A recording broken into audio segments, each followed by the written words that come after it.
In 1863, Abraham Lincoln, in his Thanksgiving proclamation, said this: "We have been the recipients of the choicest bounties of heaven. We have been preserved these many years in peace and prosperity. But we have forgotten God. We have forgotten the gracious hand which preserved us in peace. And we have vainly imagined in the deceitfulness of our hearts that all these blessings were produced by some superior wisdom and virtue of our own." Dear friends, choosing to give thanks to God is a conscious choice we all must make. We learned early on in life that we should always find something to be grateful for in every situation. The truth is, we will certainly face hard times. But hard times build our character more quickly than the times of ease, comfort, and triumph. Because it is in those times that God teaches us, molds, and forms our hearts. Thanksgiving is an attitude, not a day.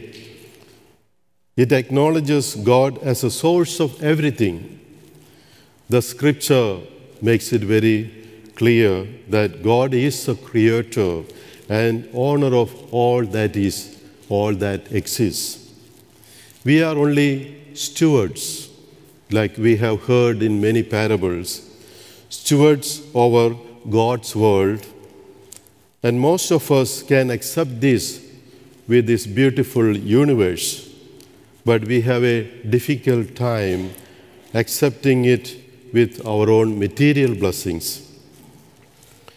Today's gospel story of the 10 lepers and the words of President Lincoln speak to the basic flaw of humanity, that is, our tendency to develop an attitude of pride, saying, "I did it, I deserve it, it is my right," and not being grateful for God's blessings.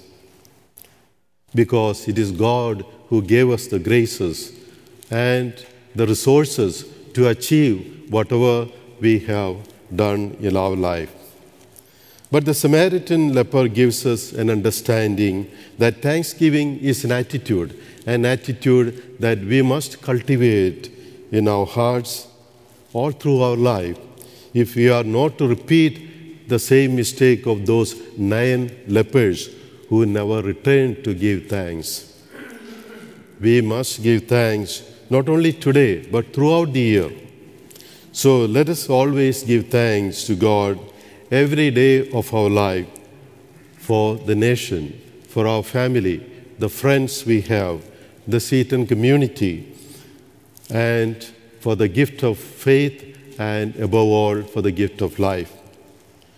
Today, let us ask the Lord for the grace that we always remain grateful to God for His blessings and grateful to others.